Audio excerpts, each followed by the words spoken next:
안녕하세요. 반갑습니다. 11월 23일 주식 정리해드리는 주정남. 오늘도 시장 정리부터 먼저 시작해보도록 하겠습니다. 들어가기 전에 구독과 좋아요, 알림 설정 한 번씩 부탁을 드리고요. 어떤 내용 나오고 있는지 지금부터 하나씩 살펴보도록 하겠습니다. 자, 일단 뉴욕 증시 같은 경우에는 추수감사절 연휴를 앞두고 페드의 금리 인상 종료 기대감이 지속되는 상황 속에서 이 낙관론이 떠올라서요.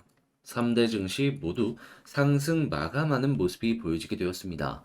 일단 지표 어떤 부분이 보여지고 있는지를 좀 말씀드리도록 하자면 일단 최근 공개된 11월 달 FOMC 의사록을 딱 봤을 때에는 당분간 정책 변화를 멈추고 인플레이션 지표와 변화를 살필 것이다라는 점이 굉장히 중점으로 떠올랐다는 걸 확인할 수 있잖아요. 그러다 보니까 금리 인하에 대한 언급은 담기지 않았지만 현재 이 순간에 나오고 있는 지표들이 이전보다 훨씬 더 좋은 모습을 보여주고 있고 그러다 보니까 여전히 일단은 금리 인상 종료 기대감이 커지고 있다는 걸 연결해서 볼 수가 있습니다.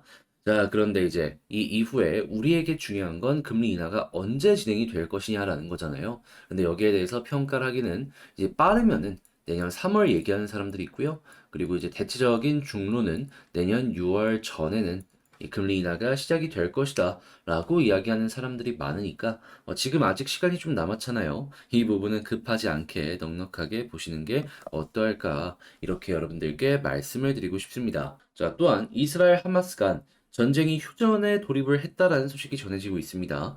이스라엘은 이날 하마스에 붙잡힌 인질 약 50명을 돌려받는 조건으로 나흘간 일시 휴전에 합의하였는데 일단 지난달 7일 기습으로 전쟁이 시작된 지 46일 만에 일시적인 휴전이 지금 진행됐다는 건 확실하게 긴장감이 조금 완화가 되었다라고 이제 볼 수 있는 부분이잖아요. 그래서 단기적으로 한 이번 주까지는 괜찮지 않을까 생각을 할 수 있을 것 같은데 문제는 역시나 완벽하게 종전은 또 아니기 때문에 그 이후에 갑작스럽게 또 민간인 피해가 커지고 그게 주변국들을 자극하는 모습이 보여지게 된다면 유가에 큰 변동성이 나올 수 있기 때문에 그 상황이 왔을 땐 여러분들 꼭 조심을 하셨으면 좋겠습니다. 다만 이날 발표된 고용 지표는 매우 강한 모습이 보여지게 되었는데 현재 어떤 소식이 들려오게 되었냐면 실업보험 청구권자의 숫자가 주간을 기준으로 20만 9천 명을 기록했다라고 합니다. 그러니까 이제 실업자 숫자가 좀 줄어들었다라고 봐야 되겠죠. 이는 5주 만에 최저치고 시장 예상치가 23만 명 조금 안 되는 수치였는데 이것보다도 2만 명을 밑도는 모습이 보여지게 되었습니다. 그러면 당연히 실업률은 방어가 될 것이고 이 실업률이 높아야지 임금 상승률이 좀 꺾이는 모습이 보여지게 될 텐데 임금 상승률 높은 수준에서 유지가 된다라고 볼 수밖에 없겠죠. 그래서 이런 부분들 같은 경우에는 향후에 후속 뉴스와 함께 부각되는 모습이 보여지게 된다면 인플레에 악영향을 미치는 소식이기 때문에 이건 마냥 좋게만 평가하긴 어렵다. 여러분들도 이 부분은 참고를 하시고 후속 뉴스 꾸준하게 보셨으면 좋겠습니다. 확실한 건 지금 미국은 이 고용률이 너무 강해갖고 실업률 올라가고 임금 상승률 내려가야 됩니다. 그게 우리가 기다리는 가장 최고의 순간이다라고 참고를 해주시면 될 것 같아요. 이런 상황에서 국제유가는 WTI 기준 77.10달러로 어제 7777이었죠. 거기에서 마이너스 0.86% 하락 마감하였고요. 채권은 혼조에 달러는 강세에 금 가격은 하락 마감하게 되었습니다. 일단 그러면 지금 여기서 이제 우리가 봐야 되는 건 뭐가 있는지를 추가적으로 하나씩 살펴보도록 하자면요. 일단 미국 11월 달 이 미시간대 기대 인플레이션을 봤더니 이제 급등하는 모습이 보여졌어요. 최근에 뭐 1년이랑 그리고 장기적으로 놓고 보더라도 뭐 3% 초반대까지도 빠지는 모습이 보여지곤 했었단 말이에요. 그런데 전월치가 4.2였던 1년 기대 인플레가 4.5까지 지금 올라가는 모습이 보여지게 되었습니다. 이거는 보다 좋게는 볼 수 없는 내용이다. 악재다. 근데 인플레이션 지표가 좋기 때문에 이게 추후 다시 한번 꺾이는 모습이 보여지게 된다면 일단 이 부분은 변동성이 큰 내용인 만큼 걱정 없이 보셔도 될 것 같고요.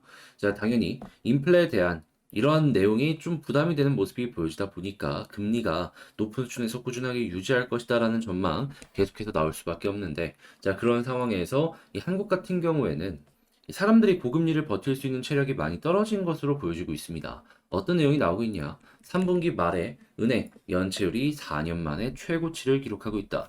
여기에는 일반 개인들도 있을 것이고요. 사업자들도 있을 거거든요. 그럼 이제 못 버티고 이 담보가 시장에 넘어가는 순간이 생길 수도 있을 겁니다. 그랬을 때 이제 부동산부터 해가지고 덩어리 큰 것들부터 상당히 큰 타격이 올 수밖에 없을 테니까 여러분들 만약에 덩어리 큰 물건을 이번에 살려고 했다라고 하면 연체율 조금 완화되는 모습 보고 들어가도 늦지 않는다라는 부분은 꼭 생각을 하시면서 접근을 해보셨으면 좋겠습니다.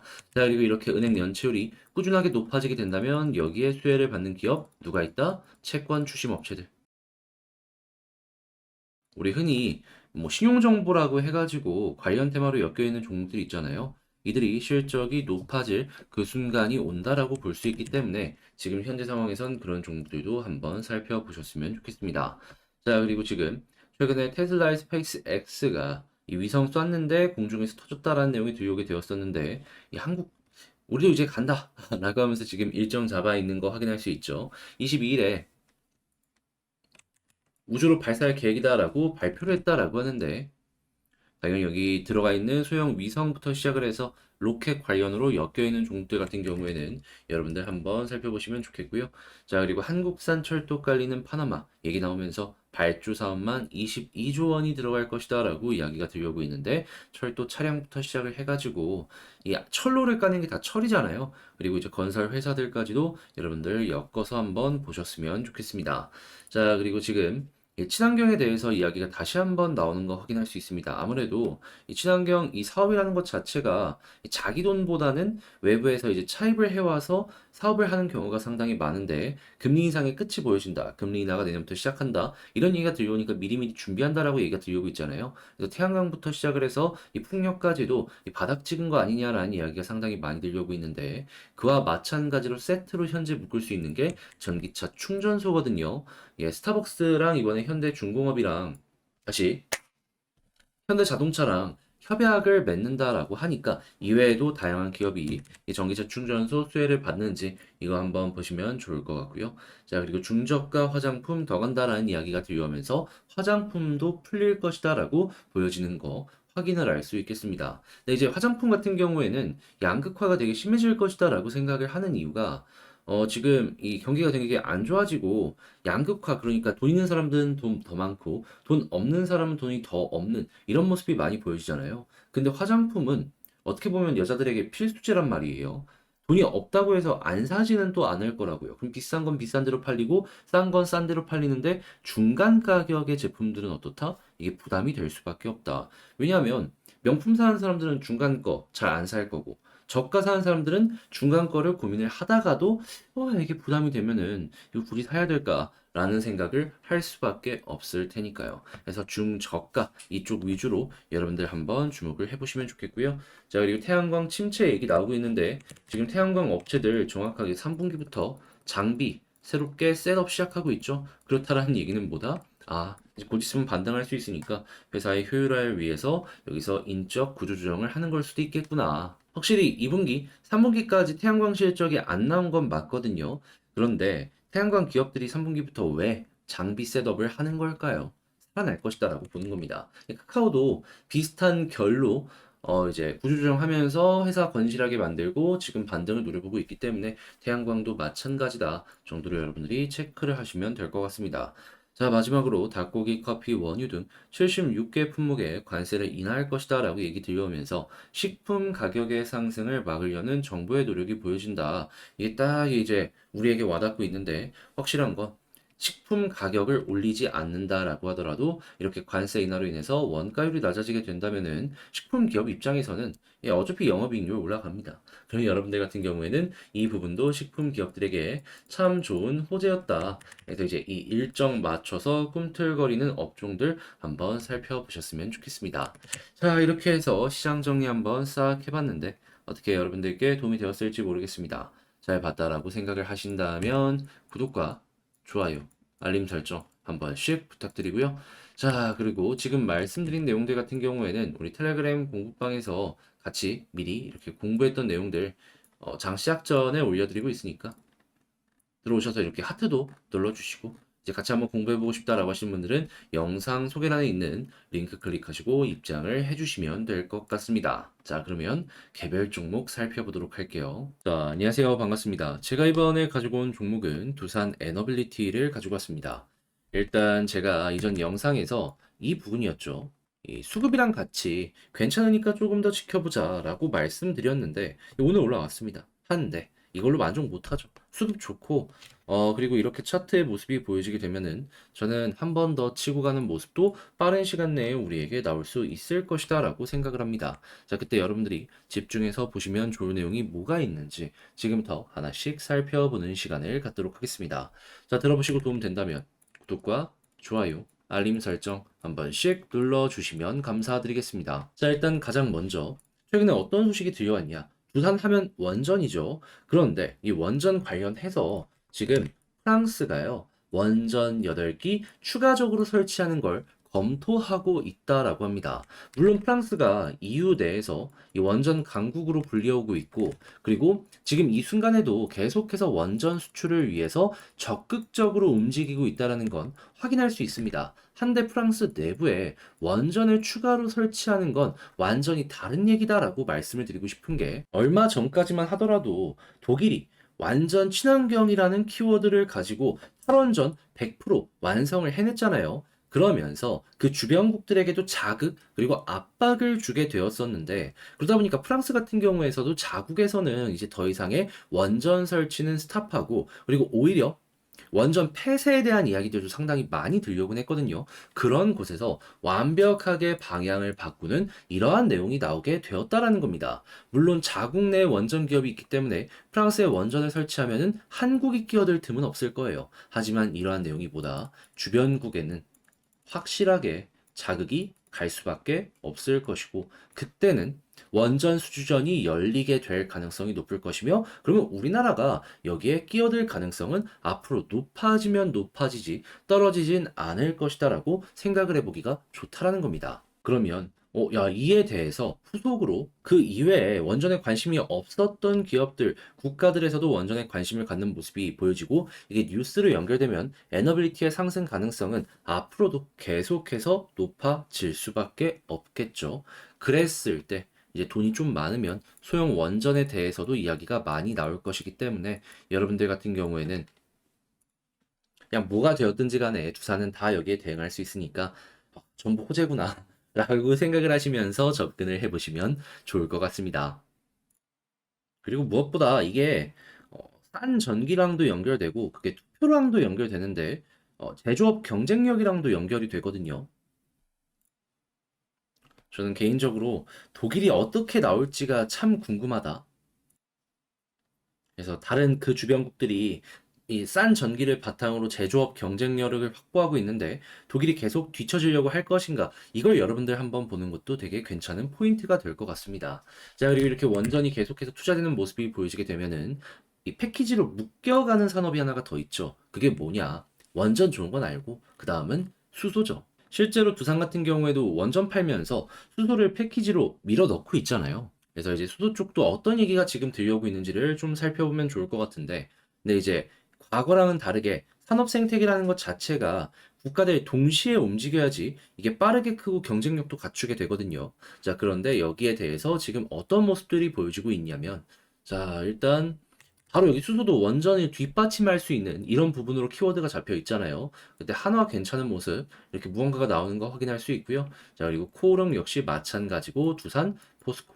예, 여기에 뒤떨어지지 않고 계속해서 무언가를 내놓으려는 모습이 나오고 있다는 걸 확인을 할 수 있겠습니다. 그 이외에도 두산그룹 같은 경우에는 지금 풍력과 탄소 포집에 대한 이야기를 하고 있는데 이 풍력 같은 경우에는 지상 같은 경우에는 경쟁력이 그렇게까지 있다는 얘기가 없어갖고 이거는 해상 쪽으로 우리나라 1등 사업자입니다. 그래서 해상 풍력 쪽으로 보시면 될 것 같고 탄소 포집 같은 경우에는 요즘에 말이 많이 나오고 있죠.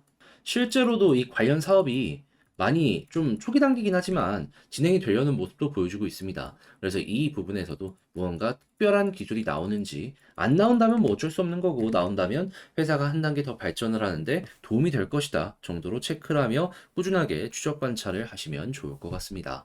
자, 이렇게 해서 나오는 뉴스 상당히 괜찮다라는 걸 말씀을 드리며 에너빌리티 한번 쭉 이제 포인트를 짚어보도록 할 텐데, 여기서 일단 1순위로 봐야 되는 건 뭐죠? 수급이죠. 수급이 좋기 때문에 제가 매도를 안 해도 된다라고 해갖고 결국에 올라갔던 거잖아요. 그러면 수급이 지금도 괜찮은지 보고 유지된다면 홀딩하면 되죠. 근데 어떤 모습 보여주고 있다? 아직 이 확정치가 안 나왔는데, 예, 외국인 오늘 또 샀습니다. 그러면 홀딩하시면 됩니다. 그리고 기타 법인에서도 매수하는 만큼 결국에 개인들의 물량이 털렸을 것이기 때문에 지금은 상황이 좋다. 이거 유지되면은 이것만 따라가더라도 지금보다는 좋은 결과 만들어갈 가능성 높을 것이다. 그래서 외국인 보는 거 꼭 기억하시고요. 그런 다음에는 지금이랑 비슷한 케이스가 여기였거든요. 이렇게 올라가고서 떨어진데도 불구하고 외국인 수급이 엄청나게 좋다 보니까 기대할 수 있었고, 이 위에 있는 볼린저 밴드 상단 돌파니까 이렇게 올라갔던 겁니다. 그럼 이번에도 마찬가지로 뭐다? 현재 위치에서 외국인 좋으니까 위에 있는 볼린저 밴드 상단 여기를 돌파하는 모습이 보여지게 되면은 지금 61선이랑도 가깝죠. 그러면은 여기를 중심으로 한번 이렇게 치고 가는 모습 노려볼 수 있는 겁니다. 그랬을 때 취향에 따라서 이 뭉쳐있는 이평선 두 개 있는 라인 여기를 돌파를 하는지 못하는지 이걸 보고 싶어 하시는 분들도 있을 거예요. 근데 이제 제 개인의 취향을 좀 말씀드리면, 이 라인은 되게 쉽게 쉽게 지금 돌파하는 모습이 보여지곤 해가지고, 한번 이렇게 눌려도 금방 뚫지 않을까. 그래서 여기는 특별하게 신경 쓰지 말고, 만약에 신경 쓴다면 61선, 그 다음에 481선, 이렇게 두 가지 부근 저항이 있다라는 것만 감안을 하시면서 보시면 좋을 것 같습니다. 그런 다음에 만약에 여기를 돌파하면은 과거에 그랬던 것처럼 한 번 더 이렇게 변동성 나오는 거 기대를 해보기가 괜찮은 거죠. 그리고 그 다음에 이 위쪽의 구간은 그 상황 되면은 제가 다시 한번 영상을 통해서 여러분들께 말씀을 드리도록 하겠습니다.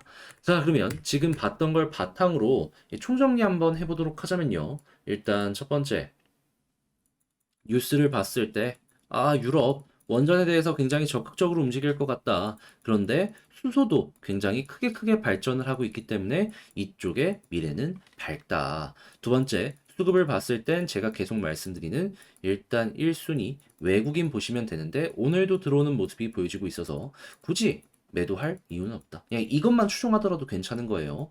자, 그런 상황에서 지지라인 21선 보면 되는데 이게 괜찮으면 굳이 이거 신경 안 써도 될 것 같고요. 자, 그리고 이 상황에서 위에 있는 볼린저 밴드 상단이랑 함께 61선을 돌파하는 모습이 보여지게 된다면 여기를 시작으로 과거에 그랬던 것처럼 또 한 번의 급등이 나올 수 있고, 그랬을 때 저는 개인적으로 481선까지는 수급과 같이 연결해서 보시면서 홀딩을 하며 지켜보시면 좋을 것 같습니다. 그러니까 목표를 480으로 한번 잡아보자라는 거죠.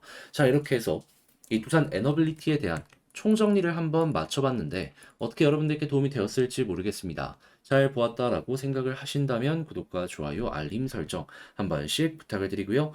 자, 저는 다음에 더 좋은 영상으로 다시 인사를 드리겠다라고 말씀드리며 이상 주식 정리해드리는 주정남이었고요. 내일부터 본격적으로 많이 추워진다라고 하네요. 여러분, 이게 뭐 오늘 밤부터 그럴 수도 있는 거니까 따뜻한 패딩이랑 집에 가서 따뜻한 차 한 잔씩 하시면 좋겠습니다. 자, 감사합니다.